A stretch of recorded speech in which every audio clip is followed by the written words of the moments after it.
Magandang buhay pong muli. Ayan. So after po nating mag-ayos doon sa mga bagin o sa mga creeping plants or vegetable namin sa aming gulayan sa paralan. Dito naman po tayo sa sa loob ng greenhouse sa ating hydroponics setup. Ayan. Sa ating mga lettuce na pinrepair nung nakaraang linggo. So ayan po. Ipakita ko lang po sa inyo yung aking pinatubo na mga lettuce sa ating mga cups. Ready na po silang ilagay sa mga growing boxes nila. Ayan, 'di ba? Sabi ko po, after mga 3 to 5 days, ayan po. Ayan. So tumutubo na po, nag-sprout na po. Ayan, tulad po nito, ayan.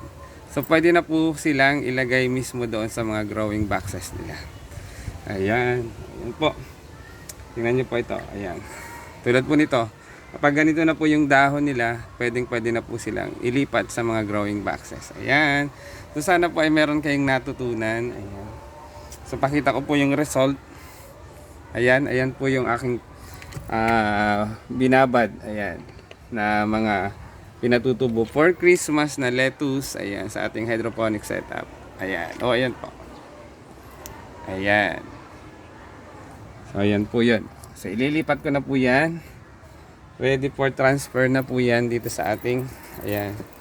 Ayan po yung iba na ilipat ko na po. Oh, di ba? Meron na naman po. Ito po, ililipat na po natin dito sa ating mga growing boxes. Ayan. So, may naka-ready na rin po akong solution, Snap A and Snap B. So, flex ko rin po yung aming mga tomato. Ayan. O mga kamatis. O, ayan. So, dati po ay namumulaklak, ngayon is namumunga na. Ayan, oh. Ayan po. So, medyo lalagyan ko po siya ng mga poste at itatali natin para hindi siya nakadapa. Para hindi po masira yung mga bunga. Ayan. Dinidilig ko rin po yan ng aming FFJ, ng aming organic fertilizer. Ayan, ayan po. Ayan, ayan ang bunga. Ayan po. Yan. So ilagay na po natin yung mga pinatubo nating mga lettuce sa ating cups. Yan. So ita-transfer na po natin. Ayan. So napaka dali lang po pagka tumubo na, ilalagay lang po natin dito. So kailangan naka-ready na rin po yung solution niyo. At ayan, meron na po ako solution dito. Dadagdagan na lang po natin mamaya ito ng ayan, ng hydroponic solution. So pag set up po ng hydroponic system ay less ang trabaho. Ayan. So kapag na-set up, monitor na lang po tayo. Kunin ko lang po yung ibang mga ililipat natin ito. So ayan po, meron pong nagdalawa, okay lang po yun kasi nga kapag per cup ang benta, mas advantage kasi dalawa mas makapal ang dahon. Ayan. Dito natin ilagay kasi itong isang butas na yan ay empty po yan. Ayan. Hindi ko siya lalagyan ng tanim para dito po natin ilalagay yung mga idadagdag nating snap solution.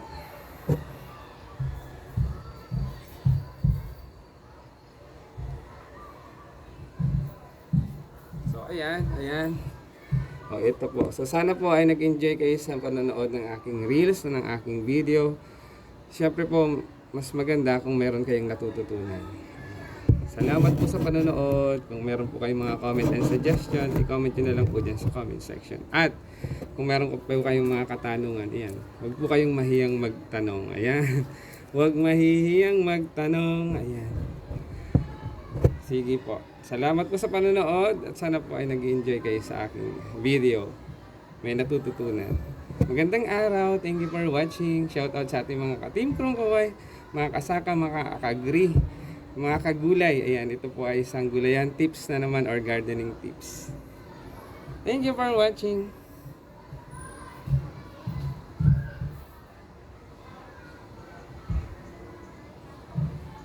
So, ayan, ituloy ko lang po yung aking ginagawa. At dyan lang po kayo.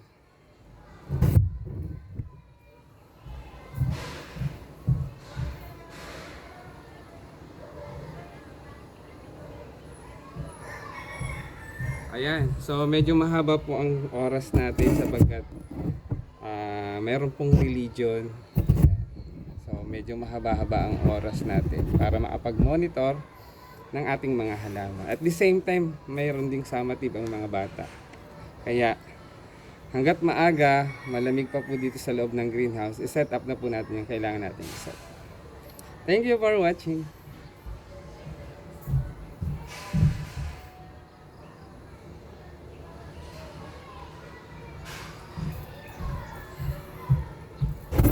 Ayan po. So ito pong karaniwan po sa ating styro box or mga growing boxes is 15 butas yan. So 14 lang po yung nilalagyan natin ng ganito, yung may mga tanim o may mga lettuce. Yung isa po ay iniiwan po nating vacant. Ayan. Doon po nilalagay yung mga dinadagdag nating snap solution.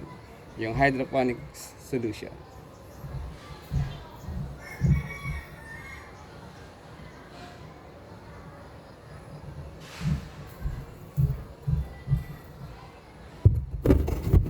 So, by Christmas and New Year, available po ang ating lettuce. Then, may fresh pipino pa rin naman po kami. Kaya, good combination. Samahan niyo pa po ng kamatis. Ayan. Saktong-sakto.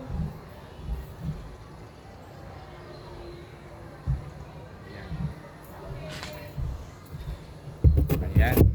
So, pakita ko lang po. So, gagamit po ako ng isang ganito na walang laman.